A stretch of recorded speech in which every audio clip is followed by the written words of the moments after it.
Hello, Nintendo! Welcome to the special E3 edition of the Hello Nintendo podcast. Today, we're going to be covering our thoughts on the Nintendo presentation, how it compares to the other presentation, and our best of what we saw at E3. Hello, Nintendo! Thank you for joining us today. Today, I am joined by Sam, aka Ketchup the Duck. How are you today? I'm good, thank you. Hello. I'm also joined by Michael, aka Iwata Fan. How are you today? Doing well. Glad to be here. So, as we always traditionally start out with, we'll just quickly hit what have we been playing recently amidst all this E3 fun. Sam, let's start out with you. I have been playing Pokemon Ultra Sun. I gotta admit, all the Pokemon news, it did get to me a bit. I started up Pokemon Go as well in the background, but I'm not enjoying that. But Pokemon Ultra Sun is it's really, really charming. I was very surprised. I haven't seriously played a Pokemon game since Diamond, which is a long time ago, actually. I have played all the other ones, but I always got a bit bored. This one's really captured me, and I don't know why. It's different, but they've got so good at building the world in Pokemon games now. I'm just really surprised that people have come away from recent Pokemon games disappointed, because I've come back to this one and it's really captured me in games that way that previous games haven't. Today I wiped dirt off of a ghost sandcastle, and it it jiggled around on the beach for me because it was so happy. And I don't know how anybody can put this game down after something like that happening. It was really such a strange, surreal thing, and I loved it. That's cool. I've yet to play Ultra Sun. I've yet to get into a Pokemon game, but I do think that world building is one of the important things for them to continue building on to get more people to play Pokemon, keep the fans happy. I enjoy seeing the worlds. Michael, what have you been playing? I've been playing Grand Theft Auto 4 recently, so I've been slowly going through the entire 3D series of it, and I finished all the ones that were on PlayStation 2 and I think it was Xbox 360. And so now, well, no, just Xbox, but now I'm on to Grand Theft Auto 4, which is for some reason not the most celebrated entry in the series, but it's Grand Theft Auto for a whole new generation of consoles, and I think they hit the nail on the head. I'm really enjoying it, so it's been a lot of fun. I would recommend it to anyone who has the chance to play it somewhere. You know, I've never played a Grand Theft Auto series, so quickly, what is your favorite thing to do in the game? Well, I mean, really completing missions is the way that the story gets told in these games, and you can really complete these missions at any point, or otherwise just mess around in the open world environment. So I really like doing the missions because there's a lot of stupid humor that I think is just so stupid that it's hilarious, and that's the main thing that I like about Grand Theft Auto. Yeah, but otherwise, if it's not doing missions and getting a taste of the stupid humor they have, it's just running around and doing crazy stuff like driving off of ramps, or you can fly planes and helicopters, just messing around with those. It's a lot of fun. I think them being among the first open world games, it's interesting that they're also generally, I think, one of the most fun open world games there are. So it's been awesome, especially because technically my first open world game was probably Breath of the Wild. I kind of didn't play any title ever that was considered open world until Breath of the Wild. So that's of course an amazing game, and I guess I kind of wanted to go back to the roots of the genre itself, and yeah, Grand Theft Auto is a lot of fun. Yeah, this is one of the cool things is how chaotic you can make the Grand Theft Auto world. And speaking of chaotic worlds, I've been playing through Majora's Mask. It took me a long time to get around to playing this game, but I'm finally doing it. I'm enjoying it. I feel like it's a perfect complementary pair to Ocarina of Time. I like that you get to use the masks and add a little bit more magic into the game instead of just fighting. I feel like they were more creative with what Link can do to create that chaos, to mess with everybody in the world, but it's also just beautiful storytelling. There's so many side characters that I'm probably going to end up 100%ing it. It's a really beautiful game. I can't wait to get back into. So with that, I think it's now time that we jump into the E3 presentation. And since this is a Hello Nintendo podcast, we're going to start off talking about the Nintendo presentation. Now, a lot of people have given bad feedback on Nintendo's presentation, or I should say mixed feedback. One of the problems was that they focused more or less 30 minutes on Super Smash Bros. Ultimate, which, while it was cool to see, I think that one of the problems was I don't necessarily care how the techniques of the fighters, the button presses. I was impressed with seeing some of the character art, but I lost interest, and aside from watching it because I was going to do a podcast, I'm a Nintendo fan, I would have probably stopped watching it. I'm a very casual player. I don't know. That was my feedback. I give the presentation overall a B, and we'll get to some of that why with the other games. What were your guys' thoughts on the Nintendo presentation? Michael, let's start with you. Well, I do think that it was pretty hard for Nintendo to top a presentation like 2016 with focusing on Breath of the Wild, or 2017 focusing on Super Mario Odyssey, plus the excitement that came with the Switch being something like 3 months old. And in addition, there being so many amazing games that were still going to come out, like Splatoon 2 and ARMS, and I think even Mario Kart. Of course, we had heard about all of those games at that point last year, but we hadn't had them in our hands yet, if I recall. Except for a demo, I think, for Splatoon 2. So this year, we kind of had, the big game was definitely Super Smash Bros. Ultimate, and everything else somehow felt a little bit smaller. So I'm okay with this, because I do not expect Nintendo to match the same levels of excitement and anticipation every single year. But I thought it was a very interesting presentation. For instance, the very first game they show off, Daemon X Machina, that's a very interesting game for Nintendo to have on its consoles, and I'm very excited for it because it's not something that I think we've seen a lot of on Nintendo consoles. It's the game they showed the least amount of. We didn't get a lot of details on it. There was a Treehouse segment that focused on gameplay for 30 minutes, but that's about it. And then, of course, Fire Emblem Three Horses. That's going to be a major entry into the series. So I think a lot of people are looking forward to that. I'm not a Fire Emblem guy myself, but I can appreciate that it's there for people who love that series. And in addition, I would not underestimate the value of Fortnite. I know it's a free game, and it's on every platform imaginable already, including iOS and perhaps even Android, I think. But it's a major advertising point for Nintendo to have Fortnite, and I think the controversy surrounding Sony only helped Nintendo out even more. So I would say overall it was a good year. I tend to be very generous with the way I rate things, so I mean, I'm going to be the person who says they get an A.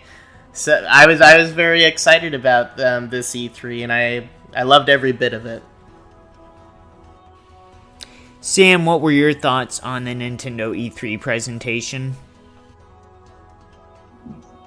I mean, I've been a Nintendo fan for such a long time, and I know not to do anything stupid, like get your hopes up for a game that Nintendo haven't even hinted that they're making, or even get your hopes up for a game that Nintendo have dropped hints at constantly that they are making. You shouldn't assume that just because Miyamoto mentions Pikmin 4 every year, that means this year Pikmin 4 is coming. I haven't made those mistakes. So I went into the presentation with no expectations, and, the first 10 minutes were mind-blowing. You got this crazy mech game, you've got Fire Emblem, you've got Fortnite, you've got all these, major bombshells, and they are major bombshells, which I think has got lost in the discussion afterwards, because I don't think it was a very good presentation. I'm looking at my watch 20 minutes in, saying, they've shown all these games. This is incredible. And they've got how long to go, I don't know. They're announcing Smash Brothers now. What else is to come? And then 20 minutes later, it was still Smash Brothers. And nothing else is to come. And so there's not a case of me getting my expectations too high before the presentation and come away disappointed. It's the presentation giving me expectations itself. So I think that's why a lot of people have come away a bit upset or disgruntled, and they shouldn't have. Nintendo, I don't think, did a good job, and it's Nintendo's fault for, I think, giving these people a lot of expectations. I don't think it's fair necessarily to say to the Twitter, all the loud voices, it's always like this for Nintendo fans. They're always loud, they're always grumpy, they're always upset about something, and that is true to an extent, but I think Nintendo, the structure of this presentation is to blame.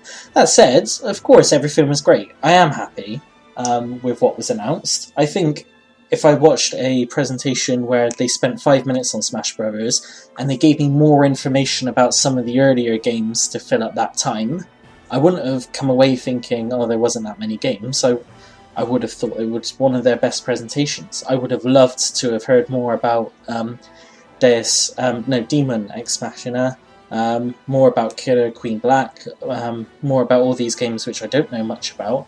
Instead, and I love Smash Brothers. I'm not a competitive player, I am a casual fan, but I am such a big fan of Nintendo that I love all the winks and nods, and the Smash Brothers to me is like a really fun comedy slapstick game. It's not just a deep competitive brawler, it is a really good celebration of Nintendo, and so I do like all these things, and I would have loved to have seen them in Treehouse.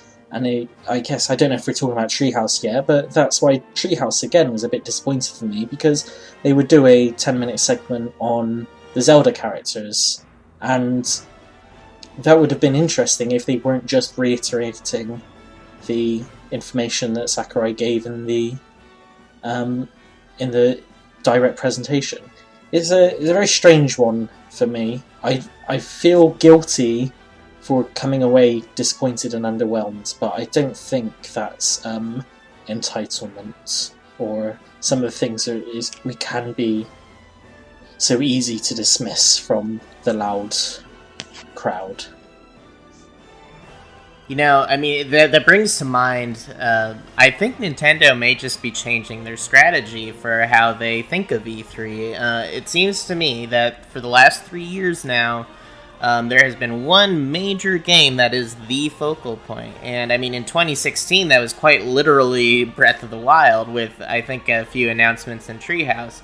And then, of course, last year was, by and large, Super Mario Odyssey. It felt a lot more diverse. And then this year, it's really Super Smash Brothers. And I can't help but notice that I think Nintendo, has changed their approach in many ways. They no longer do directs with skits in them, for instance. Their directs are very straight to the point now. And in addition to that, for E3, they seem to want to use it to celebrate one major game in particular. So, with that change of strategy in mind, I think really people's expectations should be that they're going to repeat that pattern in the future until they signal to us otherwise. So, I think if you go into it if you have to expect something, just expect them to feature one big game, and then you probably will come away about as level-headed as you can be. But I do agree, Super Smash Brothers, I was very bored at portions of the presentation, and pretty much 70% of Treehouse being dedicated to reiterating that stuff over and over again. So I do agree with that. There was that could have been more ideal for people who aren't that into Smash, that they need to know every last little change there was. Just to not to spend too much time on this, but would you agree with me that this was the worst Treehouse? Yeah. Yeah, you know what? I think so, because there weren't very many announcements, and in the past, there's been, I think last year was at least 3 3DS games, and probably a few Amiibo as well. I can't quite remember how they did it. But, this year it was 2 Arcade Archive entries, which are exciting, but admittedly quite mild. And then they showed off the Amiibo, and that was just it. And yeah, just given the high repetitiveness of showing Smash from this angle and that angle, it did come off as rather dry. What about you, Michael? Alex, sorry. I just did Michael. No. Yeah, no, so definitely, I think this was a really disappointing Treehouse. I actually didn't get any time to watch the actual Treehouse, but I always go back, and last night, to prepare for the podcast, obviously, I was going to go through and watch some gameplay, because they've always done an incredible job at uploading on their YouTube the gameplay that they do.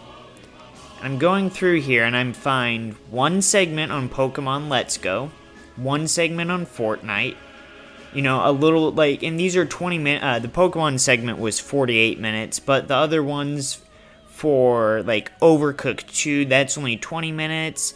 I wanted to see a lot of Mario Party, and they only have one Mario Party segment. They only have, I think they only did 2 Mario Tennis segments, only 1 Daemon X Machina segment, and the rest was Smash Bros.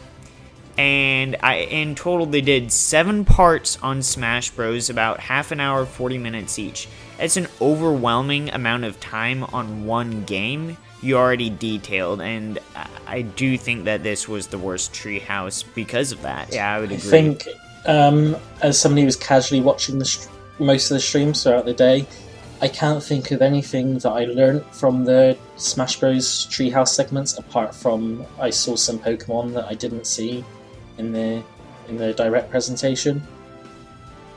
It revealed new things in extremely specific ways. Like, you would see some alternative costumes, or the way certain moves look, the exact way they look, or the assist trophies, or things of that nature that are just so detailed that I really feel like only major hardcore fans would care about this stuff. And we've never seen this type of coverage from Nintendo for any game series. It's not like with Breath of the Wild we were analyzing the specific aspects of every character in it, or the exact way that the world was. I really feel like you got more of a general overview, consumer friendly, general player friendly presentation for pretty much any other game in existence from Nintendo. But suddenly with Super Smash Bros. They went in hardcore, and look, I can understand that that's pretty exciting for people in the Super Smash Bros. Community, which is probably quite large. It's just that it wasn't a universal way of presenting the game.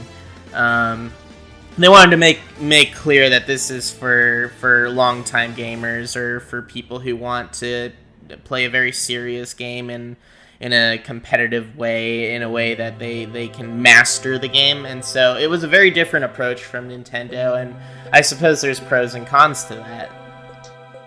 To be a bit more positive before we move on, I suppose, even though I think it was the worst Treehouse that they've done this year, the segment where they talked about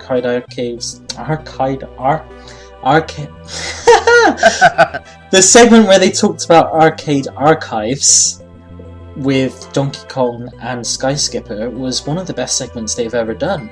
It was so fun. Even if you don't care about Donkey Kong necessarily, and you're not going to get it, I still encourage everybody to go back, re-watch that stream if they missed it.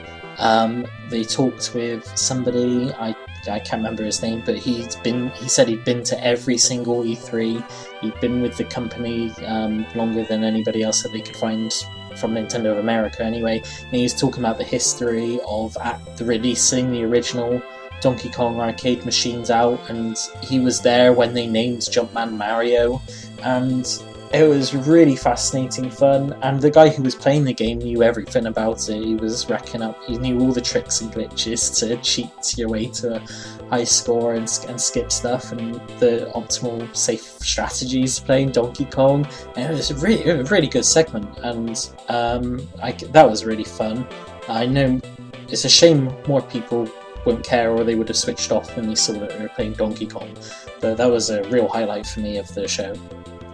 No, I completely agree. I mean, one of the problems with it was the very first segment of the day. I think it was the Treehouse Day 3 just yesterday, and that's probably the least watched portion of Treehouse if I had to totally guess. And so it's like they knew it might not be that interesting to everyone, but yeah, that was actually super fascinating for anyone who even has I would argue, a mild interest in gaming history. This person who had been working at Nintendo of America for 35 plus years, who had worked in the warehouse where they would handle the arcade machines, just knew everything. And even, like, for instance, he was talking about Sky Skipper, which did not see release in North America. They had one single arcade unit at Nintendo of America's warehouses. And he talked about playing that sneakily before storing it away somewhere. And I don't know, it was just really fascinating. Normally, I don't think we get that much insight into Nintendo of America. We sometimes catch glimpses of Nintendo of Japan, but Nintendo of America is often a little bit more mysterious. Not except for the Treehouse portion of it, we obviously see a lot from them there. But yeah, in terms of their what they actually do, I never really think of Nintendo of America's arcade storing warehouses, and I don't know, it was just really interesting to hear from this guy with all his historical insight. I wish we could have gotten more from him, and I hope we perhaps hear more in the future. That would be neat. I unfortunately missed that segment, and they have not uploaded it yet, but that does sound like something of a treat to go back and watch. But what do you guys think of the arcade archives? Are either of you going to get them? I've got Mario Bros. I want to get versus Super Mario Brothers, and I want to get Donkey Kong. And Punch Out, yeah, they're maybe a little overpriced, but they're solid ports, and they're genuinely fun games, and they're a lot better than the NES ports. I strongly they're definitely worth checking out if you've been disappointed by the Donkey Kong that was included with the missing level that you've probably played various versions of over the years. Even Mario Bros, which I've played that on the NES before. That's a lot better feel on the arcade version. I never realised that there was such a big gap between the NES and arcades before. When you're looking at it from a 2000 and what year is this? 2018 perspective. Yeah. No, I'm very excited about Arcade Archives, actually. I mean, at first I didn't really appreciate it because I thought it was kind of Arcade Archives in name only, but it was just going to be something that we've had a billion times. But then once I realized, you know what, all the times we've gotten these games in the past, they've been the NES versions, I started to get more interested because my entire life with gaming, I've always been interested in the history of it. So I was always buying things like Namco Museum or Activision Anthology and like really old Atari 2600 type game compilations. So this Arcade Archives series that's on the Nintendo Switch shouldn't be underestimated.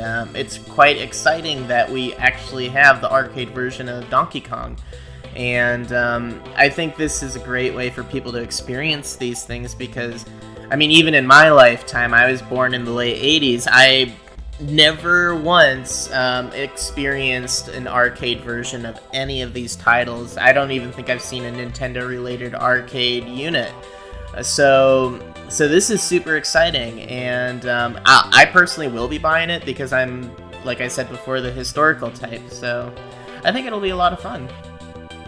Speaking of something that we should archive, I just want to read one statement from Bill Trinen of Nintendo, and then we're going to move into some more general conversation on some of the other games.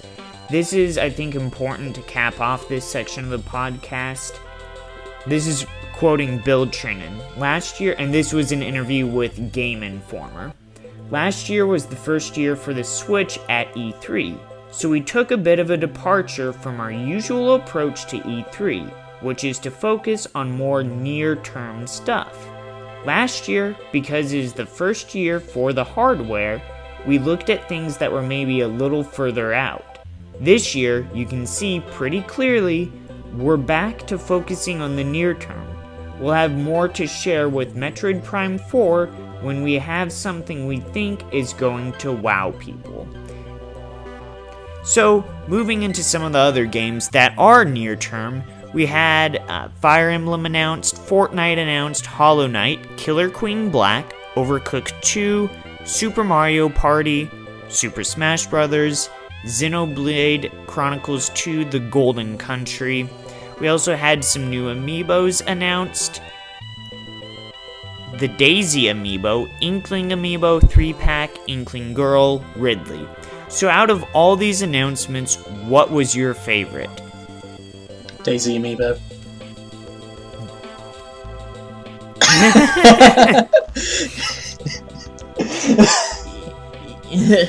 No, yet all Sakurai said about it was, oh, they just had shown off all the other amiibo, and then they said, by the way, we have nothing to show right now, but I just wanted to let you all know a Daisy amiibo is coming as well. And that was so funny because we do already have one, and I mean with Daisy being a trophy, I forget the exact term for what exactly she is. Is she a trophy assist? Echo Fighter. Oh, Echo Fighter. Yeah, like with her being an Echo Fighter, you wouldn't have necessarily assumed there'd be a Smash edition of the amiibo. But it's funny the way he mentions it. Daisy has just collected the imaginations of Nintendo gamers everywhere, evidently. And she's just gained such prominence this year. It's so funny. I mean, she kind of did with Mario Run. Obviously, yeah. There's a history of Daisy I don't want to get into around her internet phenomena. But putting that subset of vocal creeps aside, Yeah. I don't hate Daisy. I don't particularly have strong feelings for her. And somebody in the Thread on Thursday thread said, and I agree with, that I didn't really want Waluigi in Smash, but now Daisy's in Smash. I need Waluigi in Smash.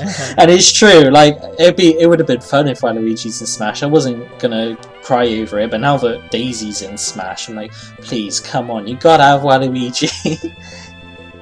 No, that's a good point. Yeah. And man, I mean, besides the Daisy amiibo, which I admittedly really am excited about, the other thing that I'm probably the most excited about would be Demon X Machina, because it's just so different. Honestly, although I can't help but note that during the Treehouse presentation in regards to Super Mario Party, they said that it will actually have an online mode where you can play against friends or people from all over the world, 5, I think, randomly chosen minigames. So it's like a mini session. I don't know how long the full Mario Party party mode is. It might be something like 10 minigames, I forget. But 5 is pretty good, and I've been wanting this a long time because I moved away from all my Nintendo friends, so you know, the only way I can play with people, by and large, short of finding someone local, is through online. So I am actually super excited about that for Super Mario Party. Yeah, I can't. A full game of Mario Party is at least an hour. so there's no way that I'm going to keep a connection with somebody for an hour with the way Nintendo's online operates. I don't know if that's my fault, their fault, Nintendo's fault. I don't know whose fault it is, but it's just not going to happen. And if you do a short version of Mario Party, it's not the same. So this is a nice compromise, a realistic compromise for people begging for Mario Party online. And it looks like it could be fun. I cannot wait to ruin friendships with Mario Party. The Switch needed a Mario Party so bad, and this was my favorite announcement. I wish they showed more of Mario Party, because Mario Party is one of my favorite series. I've been playing a ton of Mario Party 4 recently, and making the comment, the Switch really needs a Mario Party. I think, and we'll probably talk about this at a later podcast once we know more about Mario Party once it gets out. It's releasing on October 5th, but I think this is going to be a game that we get to see the full capability of the Switch technology. Yeah, you're right. We haven't really had that. I guess we did have it with 1-2 Switch, but nobody really... It sold very well, but not to anybody I know. It really sort of missed... It didn't bridge the hardcore and the casual audience like Mario Party can. Yeah, 1-2 Switch felt like... I've never played it, so I could be wrong, but just from looking at it, it looked more like a beta demo for the Switch that they pumped up into a full game. No, yeah, that's my impression as well, not having played it. But yeah, I mean, one thing that happened with Mario Party and Treehouse is they were showing off all the different controllers, and they actually did the thing where they put two Switches right beside each other, so we got a taste. There were actually 2 segments dedicated to it, so there should be a part 1 and part 2 somewhere in Nintendo's YouTube history. It was also, they were posted on the subreddit the other day, just yesterday. But yeah, just we should see more of that later, I think. I imagine during some later direct, perhaps in late summer, something like August. I really hope so. So is there anything else that really captured your attention at the Nintendo presentation? Any of these smaller indie games that maybe you want to mention? Well, the funny thing is, with Nintendo, is we had less indie games than I thought they would. Let's see, from the other presentations, I think the most anticipated one that is indie is my friend Pedro from the Devolver Digital presentation. I think that caught a lot of attention from people, and I think that will be...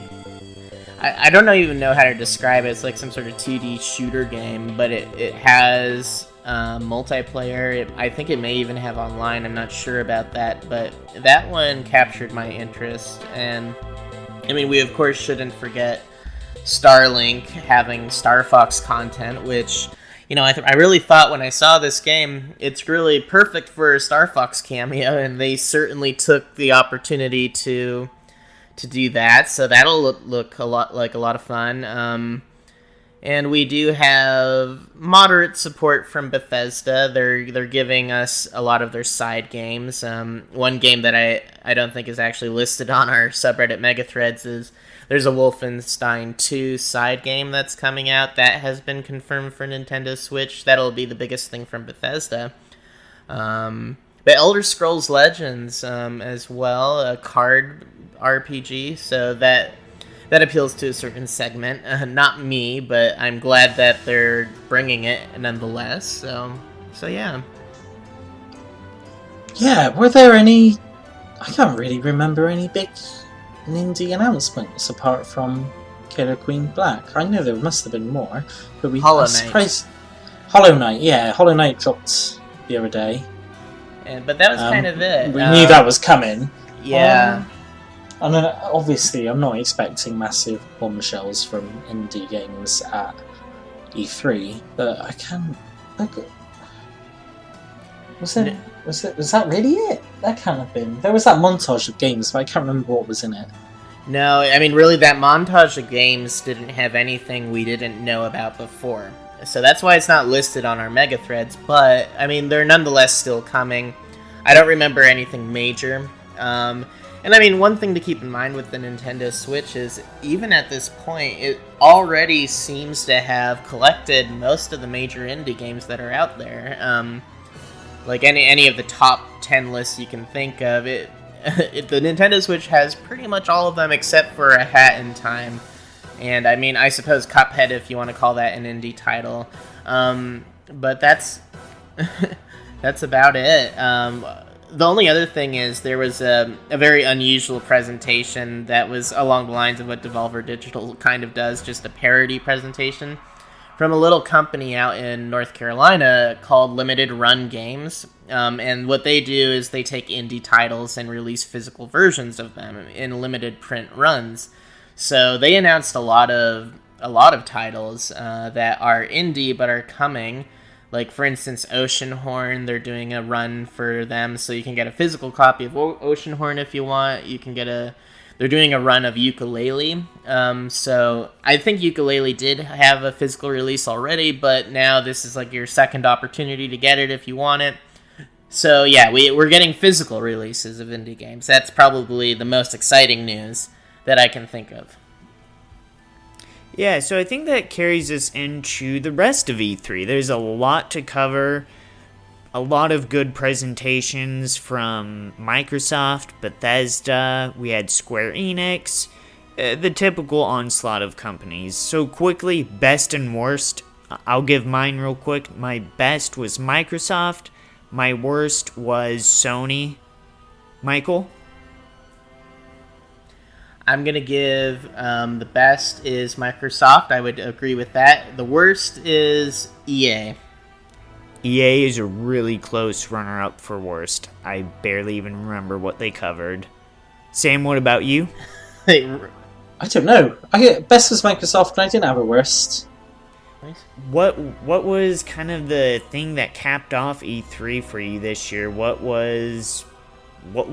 made E3 memorable? Let's go down that lane. What are we going to remember from 2018 E3 when it's all said and done? Well, the thing that stuck out the most to me wasn't really related to game announcements at all, but rather the very upfront nature of the way in which two companies anticipated the future of gaming. EA and Microsoft both heavily referred to the fact that they are working on streaming services that ideally will allow you to play their games on any platform. And it was interesting to me that they were so upfront about it, because we do already know it's coming. There are actually ways to play cloud games even now through services like Nvidia, where you can play high-end PC games on literally any device. So I've been playing those on my MacBook. But the fact that EA is working on a streaming service, and it's kind of being preceded by Origin Access Premier, which you download the full game and it has DRM attached to it so that you can play them offline, but they won't work if you cancel your membership. But they're working on a streaming service, and so is Microsoft. And what's interesting about that to me is that I think that EA in particular is not going to focus on making specific ports for the Switch as much, because theoretically at least they could just put their streaming application on the Switch and then deliver their major titles to people that way. And that may be the reason why we don't even get their little indie games on Switch much. We got Fe, or F-E, Fe, I don't know how it's pronounced. And, of course, we have FIFA. But, for instance, we didn't even get a Madden port, which was really widely expected. But that's not happening. And I think it's because the nearness of streaming really is already changing the industry. And, like Microsoft, they openly call themselves platform agnostic, despite having a platform. so that'll be very interesting for the future of gaming. A lot of people aren't as excited about that, but one benefit that it does have is you can feasibly play AAA major high-end titles even on a mobile device. But I would hope to see these kind of streaming applications on the Nintendo Switch if they're stable and available within the Switch's lifetime, which I think they will be. It'd be interesting to see. Why bother making multiple versions of a game when you can make one version and stream it to every console? It makes so much sense for these massive companies. Obviously, it doesn't make as much sense for small companies who can't afford the upkeep to do that online. It'd make more sense for them to just offer their small games tailored to each console, but these big experiences that you couldn't even achieve on necessarily on it. That way you're not even limited by something as powerful as the Xbox One or the PS4 Pro. You can go even further and create something truly that far surpasses the hardware that you can put in people's homes. That's very exciting. Yeah, exactly. I mean, what it makes me think is that there will still be video game hardware going in the future. I don't really see everyone suddenly exiting the market on that and just giving that part of it over to PC and laptops. I think that's silly. But I think it will make gaming-specific hardware more of a premium thing for enthusiasts. So I could see, for instance, Nintendo, Sony, Microsoft continuing to make like a PlayStation, a Switch, a PlayStation, and an Xbox, respectively, for enthusiasts who want gaming-dedicated hardware. And there will probably be features to these machines that will make gaming on these pieces of hardware appealing to more hardcore gamers, but of course, modeling the Netflix model of this universal access to media, I think will be appealing to people as well, who aren't as hardcore about these things. So I think it will be okay. The only thing that would make it not okay for me is if hardware disappeared. So, I mean, I'm only ambivalent about that. But otherwise, I'm pretty excited. Yeah, I think that is probably going to be... I agree with both of you, and I'd just be reiterating what you said, that this is the next wave of gaming. This is what we're going to see. And I think it was very enlightening to see how these companies are projecting their own future. Microsoft's conference... and I'm touching on that one because it was my favorite, but it was quite long, and it focused a lot on, Xbox Game Pass. And to be honest, the Xbox Game Pass is something that appeals to me because I buy 2 games a year. That's $120. Xbox Game Pass costs $120 a year, and it gives you a huge library of games, and it kind of made me miss owning an Xbox, but I'm a Nintendo fan in the end. But that kind of appeal holds to somebody maybe a bit more... I might be a bit more casual, even though I talk about video games. And I think that has a way that to enrapture more people into the world of video games. No, absolutely. I mean, for instance, I bought an Xbox One, and I've never bought an Xbox product in my life. And... I was very much so a Nintendo fan and only bought their hardware and dabbled in Sony hardware only to play very specific games. But last year I kind of bought all 3. I bought a Switch, I bought a PlayStation 4, and I bought an Xbox One, as it so happened, in 1 year. And I've been having so much fun on all of them. And the appeal of the Xbox One is the Game Pass, and the nice thing about Game Pass is... any of the games that are considered Play Anywhere, as their labeling, you can play those on the PC as well. So the Game Pass actually can appeal to anyone with a Windows machine that's capable of running games. So really, Microsoft is working on a very universal approach to things. And I think if they were to expand their services all the way to going as far as to make their streaming app and put that on, imagine a PlayStation, imagine a Nintendo Switch, or my mobile phone, or a MacBook, or whatever.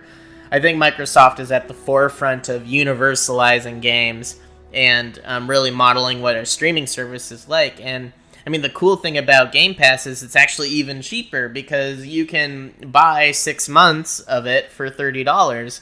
if you buy one of those prepaid cards through just Amazon. And so really it's like $60 a year for over, I believe, 100 games. And I mean, the only other alternative I can think of is PlayStation Now, which is, I believe, $20 a month for 600 titles. And EA Origin Access is just $6 a month for 100 titles. So, I mean, these services are available. And yeah, I just think Microsoft really is doing it especially well. Microsoft's very, very clever about their strategies. I plugged my Xbox 360 in last month because I just got craving some Assassin's Creeds. And while I was playing Assassin's Creed, they said, "Here, have a month of Xbox Live." And I'm like, "Oh, I'm not going to use it, but I'm not going to say no." But I did use it because they do games with gold. And so over the course of me playing this one video game, Microsoft gave me 3 video games, and they're all pretty good as well. I'm not going to play maybe the arcade port of Streets of Rage, that's not my cup of tea, but the Sonic and All-Stars Racing Transformed is a really good game. And Vanquish, again, that's not necessarily my cup of tea, but I'm definitely going to give it a go because I've heard such great things about it. So that's 2 out of 3 games that now I'm interested in playing. Again, on my Microsoft console, and I've got those ready for me. I finished Assassin's Creed, the Xbox is away for a while, but I've come away with more games than I started with without spending a penny, and I'm tied longer to that Xbox ecosystem than I was originally planning, where I wanted to just beat the games and then get rid of the Xbox and then focus on Nintendo and PC. That was my plan, and now I've got more games on Xbox. Yeah, for example, because I did own an Xbox One, but I gave it to my sister, and it's been about 2 years now. That's a long time, wow. That she's had the console, and she's bought one game for it because of the Games with Gold program that they gave away. I'm trying to think of some of the. I mean, I think I have the entire Gears of War trilogy except for maybe 3 the first trilogy, the Xbox, the Rare games. There was some older Tom Clancy games. There was some other racing, but just to say, my sister's bought one game for it, Final Fantasy 15. And other than that, Games with Gold gives you enough to keep you coming back for more, and at a really good cost benefit for somebody who's more casual, who doesn't turn through a whole bunch of games a year. Yeah, it's strange how it changes your value of games as well. And I guess this is a whole different conversation. I won't go too into it, but Delicious Cheese always, former our Nintendo moderator, and he still moderates the Xbox One, the Xbox subreddit. And he was talking about what a joke it is for Nintendo's online service giving away these free games, and it's not a joke at all. Like, it's a good deal, but he's so like, what he doesn't. What maybe hasn't internalized is just how ludicrous Microsoft's deal is, that they're giving you these astounding games for what you're paying for it. They've got money to burn, and you pray they don't become a monopoly, because then that will dry up. But right now, it's not that Nintendo's giving bad value. Nintendo is giving a great value product. Microsoft's product is ridiculously good. Yeah. No, I agree. The way Games with Gold works, for just $10 a month, you get 2 or 3 guaranteed free games a month, I think it is. And I mean, even with Sony, they do that with PS Plus. So, I mean, the other Nintendo's competitors are very familiar with just giving us big games for free. And I just think that's so wonderful. Nintendo fans aren't spoiled by this because we often don't get ports of these games. Nintendo's very much so a first-party platform, usually, with indie title support and moderate third-party support. And so, honestly, if Nintendo were to mount a similar service, which I don't consider Nintendo Online service to be quite there yet since it's so small scale, but if they were to try to do something similar, they'd run out of games to give out pretty quickly. So it's just a different gaming experience. I think there's a lot of value in how Nintendo does things, and there's a lot of value in how Microsoft does things as well, and Sony and so forth. So, honestly, what I always encourage Nintendo fans to do is to broaden their horizons, and that means buy a PlayStation, buy an Xbox One, experience what else is out there in the industry, because it helps you appreciate Nintendo more, it helps you appreciate gaming more, and you just have a lot more fun that way in life in general. So yeah, the way games are marketed to us these days, I think it has never been a better time to be a gamer than now. Yeah, no, definitely. It's quite amazing. And when I'm on the Xbox app trying to see how many games I've gotten with games with gold, but it truly is amazing. And I'd encourage the same, that don't be afraid to go out, and I sound like I'm preaching to Nintendo fans, and I'm sorry, but don't be afraid to expand your horizons, because if you're a Metroid fan or a platforming fan, there's a very good chance you could like ReCore. And the other good thing about the Xbox, and another aspect that they showed off more so last year, was how it's an all-in-one entertainment console. And that's another thing that I'm curious, when is the Switch going to become, when is Nintendo going to become a little bit more than gaming? Because we don't have things like Netflix or Hulu. Now, I don't personally mind that because I don't use those services. I use my console purely for gaming, but I know other people mind that. How much has that, how do you view Nintendo, because they aren't really this entertainment console, they're a gaming console still? That's the way they like to depict themselves, and they've been saying this since Iwata was president in 2002, I think it was. He said Sony and Microsoft are technology companies, but we don't even see ourselves in competition with them because we're a gaming company. We're focused on making games, and I think that's still true today. And so consoles like the Switch, all we actually have right now is the Hulu app, which is fine because I'm a subscriber to Hulu. I have used it a few times, but nonetheless... Just to clarify, all North America has at the moment is the Hulu app. Oh, I see. Yeah, I didn't know that. But, yeah, it's funny. The questions about when is Netflix or YouTube coming have kind of subsided. However, Bloomberg asked Reggie Fils-Aimé, the president of Nintendo of America, about this, and he did say that now that the gaming centric nature of the platform has been well established, they are certainly open to other streaming apps, and in fact, that's been the way from the beginning. They have always said that, you know what, when they're ready to bring their apps to our platform, we're willing to talk with them. And that's what he said this year to Bloomberg News just the other day, that we're in talks with Netflix or with streaming services in general. He didn't specify Netflix, but that indicates to me that there is an openness to Netflix and YouTube and whatever else you could think of, Crunchyroll.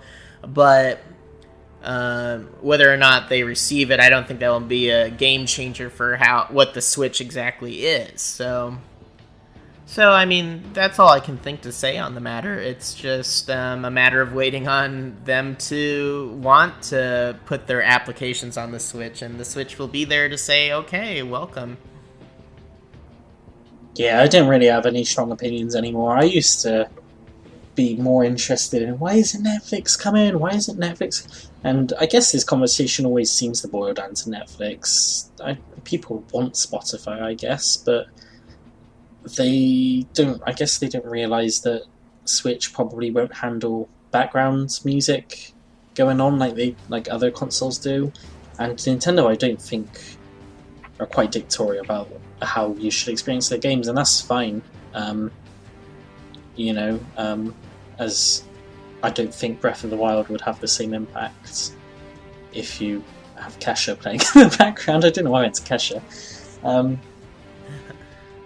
No, that's a good choice. Yeah, no, I agree. Nintendo, like you said, just tries to tailor their experiences, so they're not particularly interested, I don't think, in... Does it matter? I don't know. I don't know if it matters anymore. It doesn't matter to me. It was something I don't know who's watching Netflix on their 3DS. But that's a thing. No, that's a good point. I mean, I use the Wii U for Amazon Instant Video because there was a segment of time in the earlier part of this decade where that was the only device that I had that application. So I used it for that because my Apple TV didn't have it. But now that my other box top TV sets, like an Apple TV or even a Roku or a Google or a Chromecast device, all of those things have these streaming applications, support them better, and have a bunch of other stuff too. I've never really thought of even the PlayStation or the Xbox as the place to use these streaming apps anyway. So for me, I'd rather just buy a $50 Roku than use my gaming console, to be honest. But if it's there, I'll use it sometimes. I'm conscious of being too flippant in saying to people, like, oh, we'll just go buy this other thing. Like, that can be easy for some people to spend £30 on a Chromecast, or I think that you can get a second-hand one even cheaper. But that's not necessarily an option for people. And the Switch does offer a bit of portability that other devices don't have.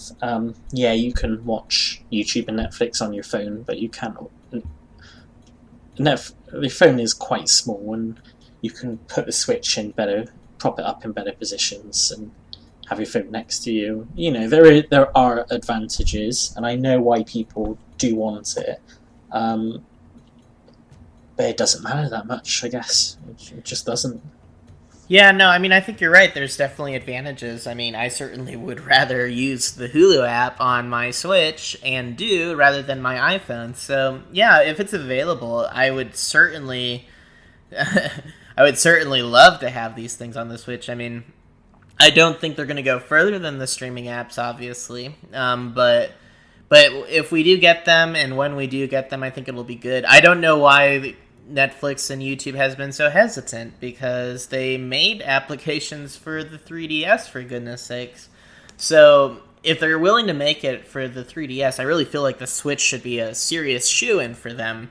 It's basically a tablet-like device, like an Android or an iOS device would be, and to me, it's very strange that they haven't come yet. But Nintendo has made it clear it's not them blocking Netflix or YouTube from doing so. It's just it's hesitancy on their part. I suppose they just want to make sure the Switch is a major platform worth developing an application for. I don't know what the hesitancy is, but I hope they overcome it and do bring it. But if they never do, I'm still okay, because I have so many other devices that can use their apps anyways. I personally don't think it matters anymore either, and I'm fine with Nintendo being dedicated to gaming and being a gaming featured console. So wrapping up, we're going a bit long here, but good conversation. Anything else from E3 that stands out?